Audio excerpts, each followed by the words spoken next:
Hi everyone, number one Marmaduke fan here. I'm I'm in bed and I was reading a few tweets before bed, and man, this has been a crazy week for comic book Twitter.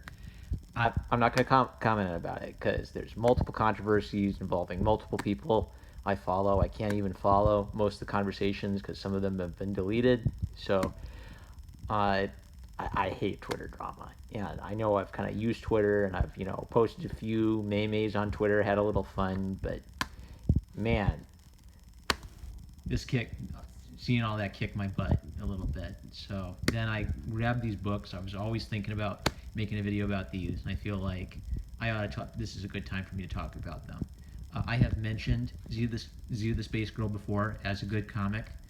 What I haven't mentioned is that this is a very personally important comic for me, and I think that this is a comic which gets at the heart of a lot of things I've been talking about the beauty of comics and the expressiveness of comics. And maybe this is just a good week. If you've been having some Twitter drama, if someone you liked has been giving you grief, go read this, guys. If you're an SJW or a feminist who follows me and kind of hate watches me, you know, imagine a beautiful bubble filled with glowing light and an angelic choir, and then I float down with my Marmaduke mask on, and I hand you the three Z of the Space Girl books, and I float back away. And then as you come out of the bubble, you can go back to hating me, but you will have a beautiful set of books with a really inspiring story.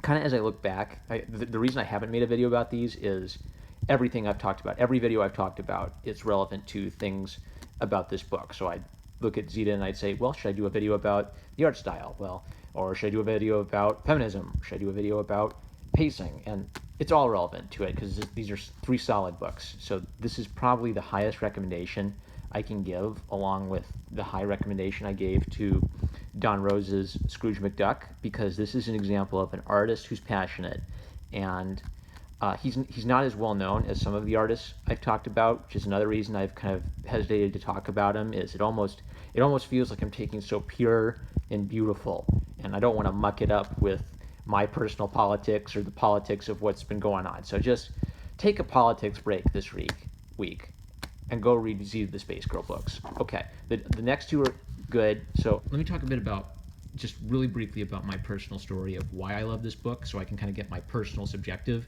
stuff out of the side, and then I'll try to get a bit more objective. When I was in college, I struggled very difficultly with my own style and feeling that my own style was ugly and that I needed to reinvent myself as an artist. And then at a Scholastic Book Fair, I picked up the first one.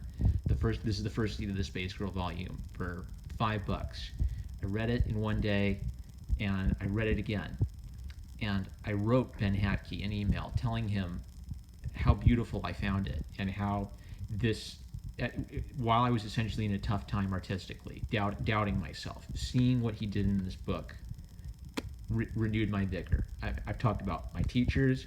I've talked about the Diversity in Comics channel and how that gave me language to talk about comics, encouraged me to start talking about comics. But if I didn't love comics to begin with, none of that would have happened. You can have the most wonderful, inspiring, and passionate teacher who can inspire you to great things. But if you do not have a love for art, a love for drawing, and a love for comics in your soul, someone can't force that into your soul. And Zita the Space Girl is something that reminded me of my childhood love for comics as an adult, and kind of inspired me to not give up on comics, to not move on to other things, or to pretend I'd grown out of comics and that they were for little kids. Boy, there's so many things I could talk about with this one. My very first video on The Legend of Zelda, I compared The Legend of Zelda to the Ivanhoe story. Zeta has a similar vibe. I think Ben Hatke is pulling in his imagination from multiple kinds of wonderful stories. It wouldn't surprise me if he's read The Chronicles of Narnia by C.S. Lewis, Lord of the Rings by J.R.R. Tolkien. I'm sure he's aware of Hayao Miyazaki's Spirited Away, The Wizard of Oz, Alice in Wonderland, the story of the little girl who becomes lost in a strange world and finds companions, the story of a young boy who loses someone he cares about and goes on an adventure to rescue them. The story of a fantastical world that children can escape to. And uh, he's not like Lewis in the sense that C.S. Lewis's Chronicles of Narnia is directly a Christian allegory, whereas Tolkien had a Catholic faith, and that was sort of a subtext to the Lord of the Rings and the Hobbit, and especially the Silmarillion. But uh, except in the Lord of the Rings and the Hobbit, Tolkien's Catholicism didn't become overt. It was sort of there in the background. If you knew he was a Catholic, you'd notice it. But Tolkien was more concerned with his world and his stories. The Silmarillion's the one where you can't really read it without acknowledging that, yep, Catholic, Tolkien was Catholic. That's pretty obvious. So this opening quote, gives me a clue about the worldview that Ben Hatke may have. I don't know if he's a practicing Catholic. I don't know if he's a faithful Catholic, or raised by Catholic parents, raised by Protestant parents, whatever. It gives some subtext to his story, where maybe the stories of the Bible are informing the way he thinks about telling stories.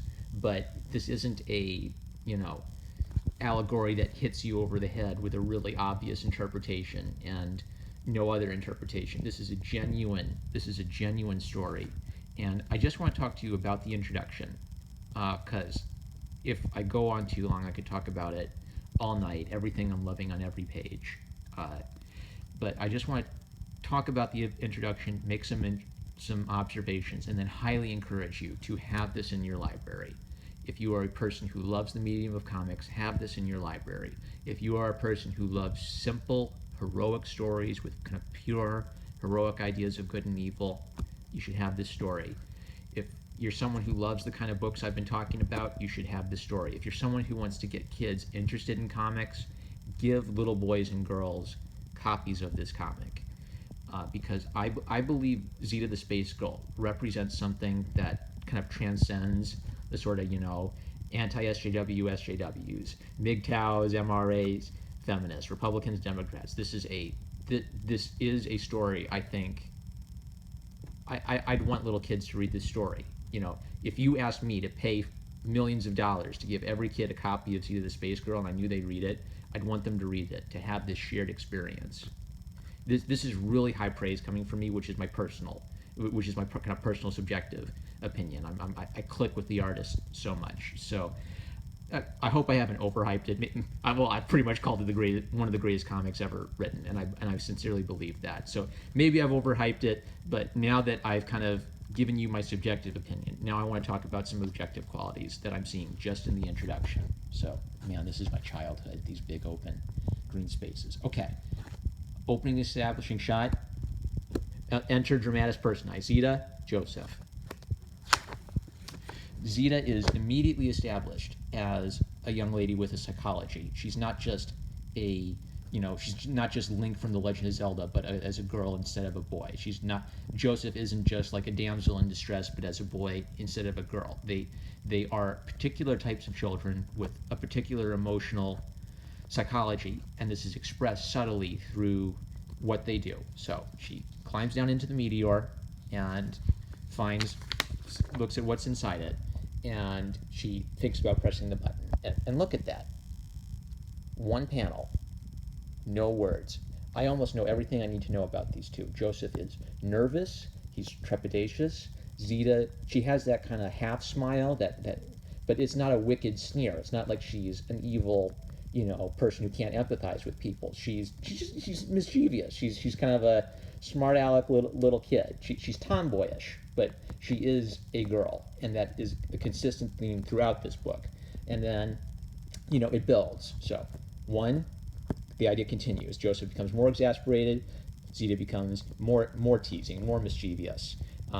In how they struggle for it. She keeps it out of his reach. He's kind of freaking out a bit. She sits on him. So we're continuing to establish Zeta through subtext as a tomboyish character, and Joseph is kind of a sort of a meek and timid little boy in this relationship. She presses the button. She winces. Joseph winces. She peeks an eye open. Gosh.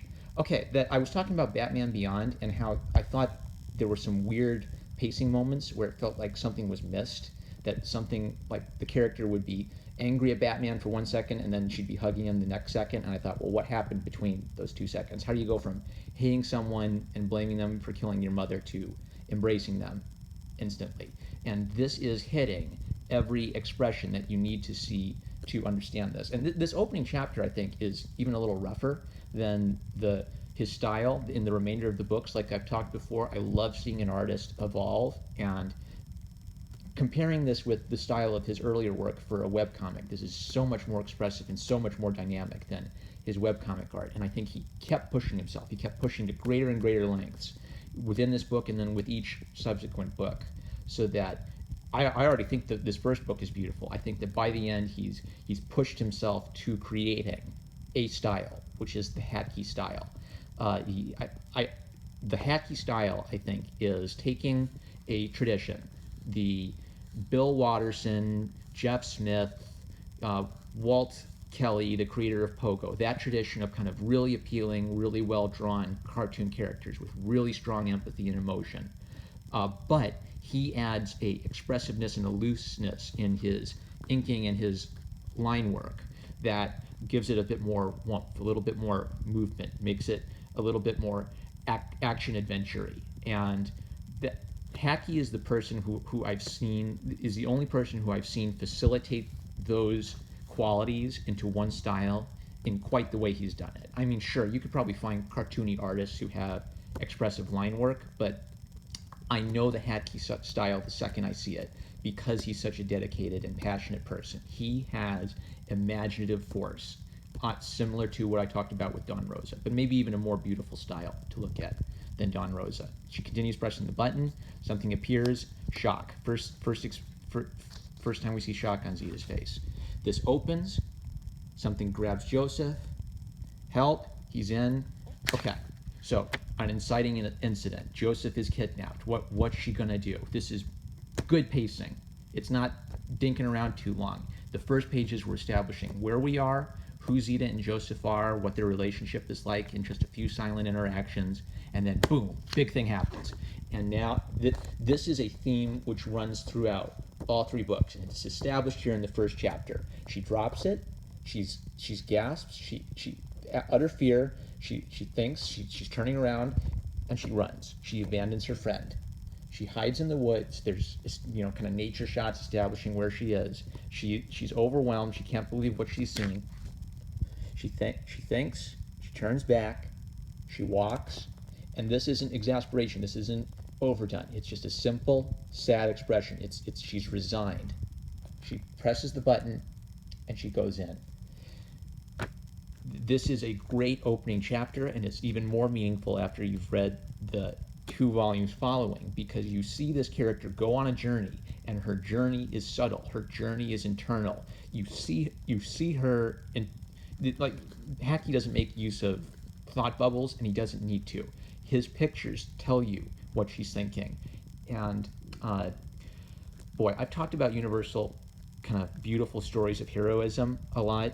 This is an example of one of those universal kind of heroic stories. Right? Your friend gets kidnapped, you go on an adventure, you make friends, you rescue your friend. It's such a basic story, but to me this is the ultimate comic, because it is a comic where Hatke's art is lending a depth and a meaning and a value to the story beyond just the plot points. This won't work as a novel. This is a comic, and alongside of things like Mouse, Charles Schulz, Bill Watterson, the names you've heard of, I think Ben Hatke deserves a place in your library, and he's consistently a professional and a wonderful person. Follow his Twitter, see an example of a passionate and dedicated person looking at the world with a beautiful lens. So I'm not going to tweet this at Ben because I'm still kind of embarrassed about how cheesy this channel is and how I'm just talking on my phone, but Ben, if you happen to see this, I just want to let you know that I am a person who, my whole artistic career, my way of looking at the world, has been informed by the beauty you put into your comic, and I want to thank you. And hey, I love all you guys who love comics. Keep making comics, keep talking about comics. Take a break from Twitter this week, y'all, and read something beautiful. I'm #1 Marmaduke fan. I love you guys. Catch you later.